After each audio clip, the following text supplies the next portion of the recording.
Hey everyone, ready to dive into something big? We're talking about male contraception today, but with a twist. Yeah. This isn't about the usual methods. Oh, This time we're focusing on something much smaller. tiny even. It's a protein called the P2X1 receptor. And it could change everything. What's really exciting is this is about way more than just a new drug. It's Right. like we're finally looking at the actual mechanics of sperm, Whoa. figuring out a way to, control fertility Yeah, without messing with hormones. without all the side effects. Exactly. So today we're doing a deep dive based on Cocktail Party Chemistry, episode 25. Great episode. They had 5 key points that I think we need to unpack. Okay, sounds good. First up is this P2X1 receptor. Okay.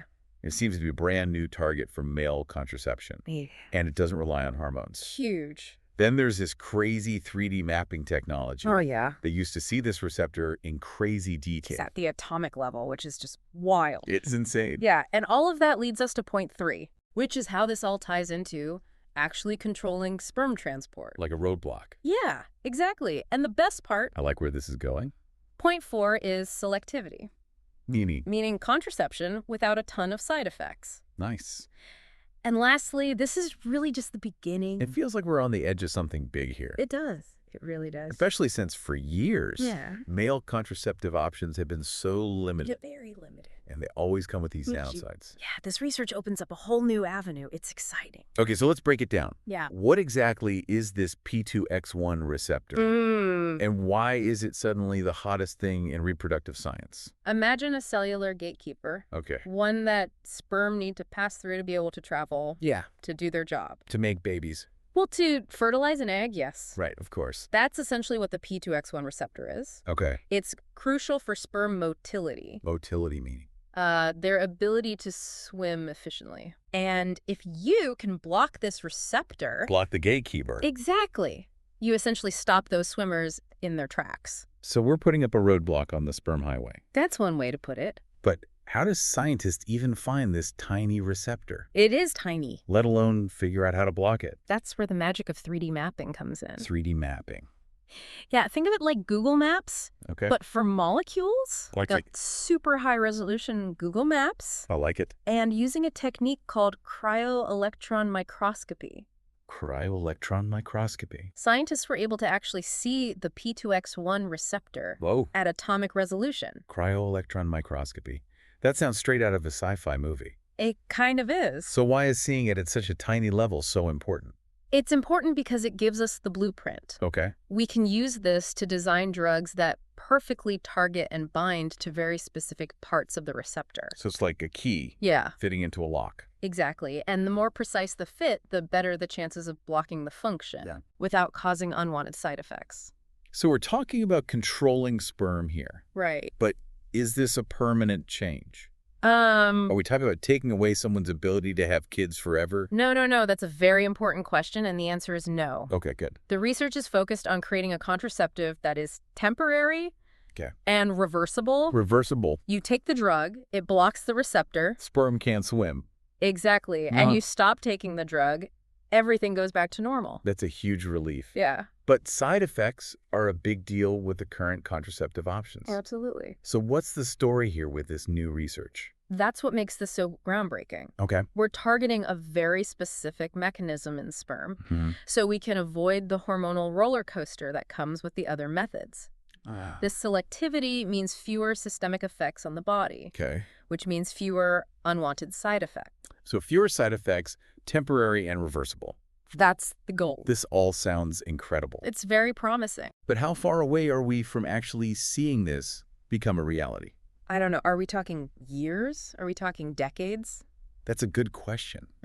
Let's temper expectations a bit. Yeah. This is still in the research phase. Right. There's rigorous testing that needs to be done Oh, for sure. to ensure safety and effectiveness before this hits the market. Absolutely. So no tossing out the other contraceptive methods just yet. Not yet. But it sounds like we're making real progress. Oh, yeah, absolutely. Places like Monash University are doing in-depth studies, Cool. not just on how this receptor works, but also on the long-term safety of blocking it.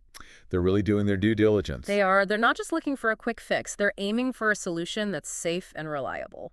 I love that it makes you wonder what family planning will look like in the future with options like this available. Yeah. What other discoveries are just waiting to be made? Who knows? But it's exciting to think about. It is exciting. But hold that thought. We've got a lot more to unpack in this deep dive. Yeah, we do. Yeah, it really is mind-boggling to think about, how science could, reshape something so fundamental as family planning. This P2X1 research could be a total game changer. It could. But I think we've been so focused on the how. Help us understand the why. Okay. Why is this research such a big deal? Well, let's be honest. Current male contraceptive options are... Yeah, they're limited. They're pretty limited. Condoms have been around forever. Centuries. But they're not perfect. Nope. And vasectomies work. They're effective, yeah. But they're pretty much permanent. Generally speaking. Hormonal methods for men have been in development for years. Oh, yeah.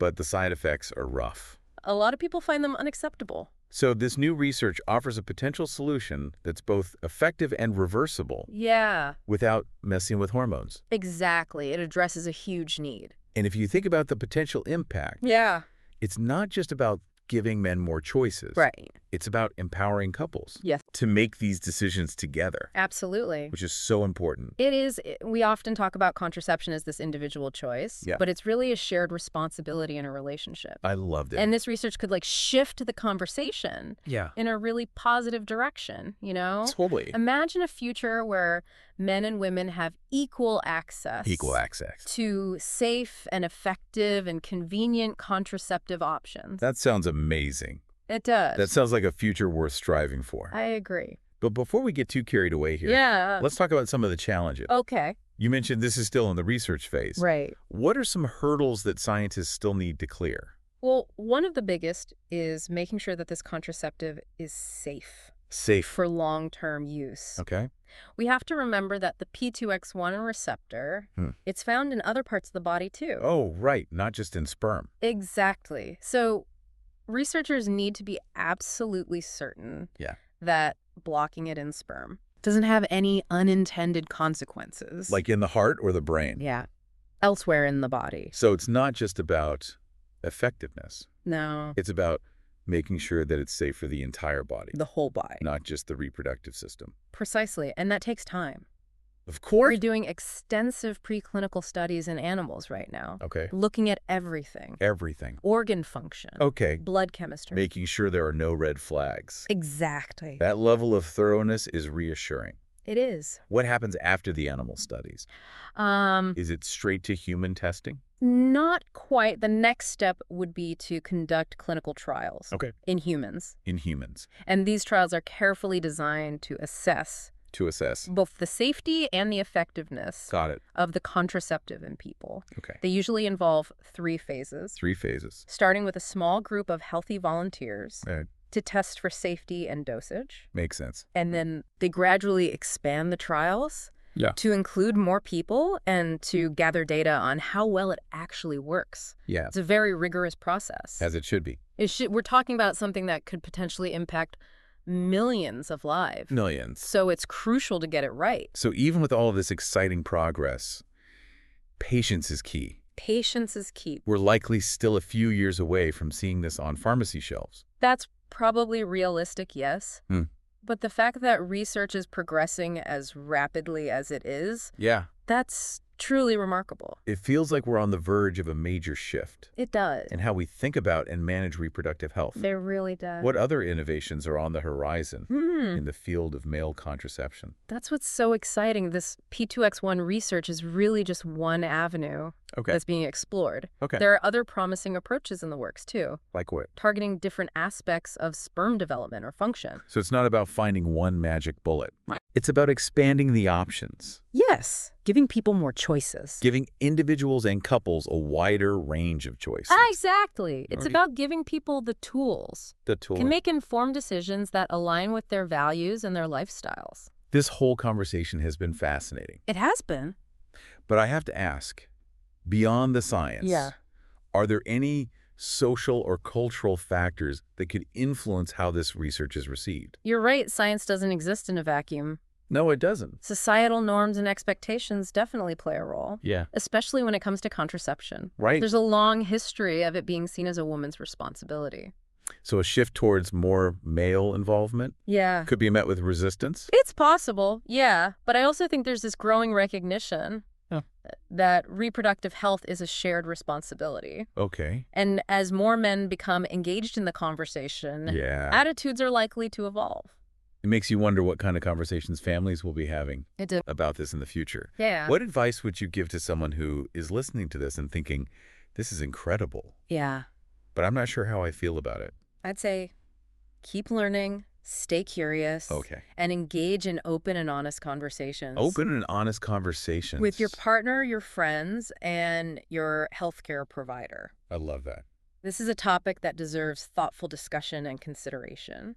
I couldn't agree more. This research has the potential to change lives. It does. But it's important to approach it with both excitement and a healthy dose of critical thinking. I think that's very well said.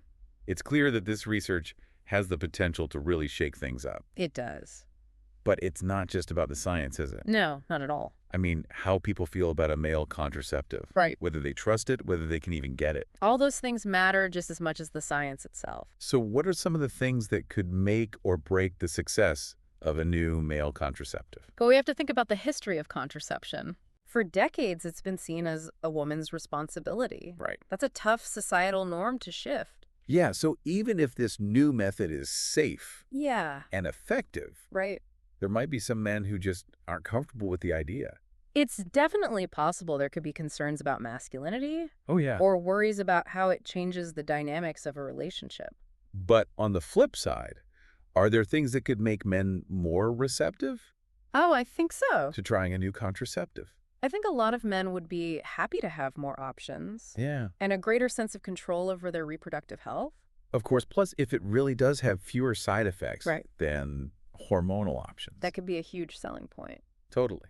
That makes sense. But even if men are on board, what about their partners? That's a great point.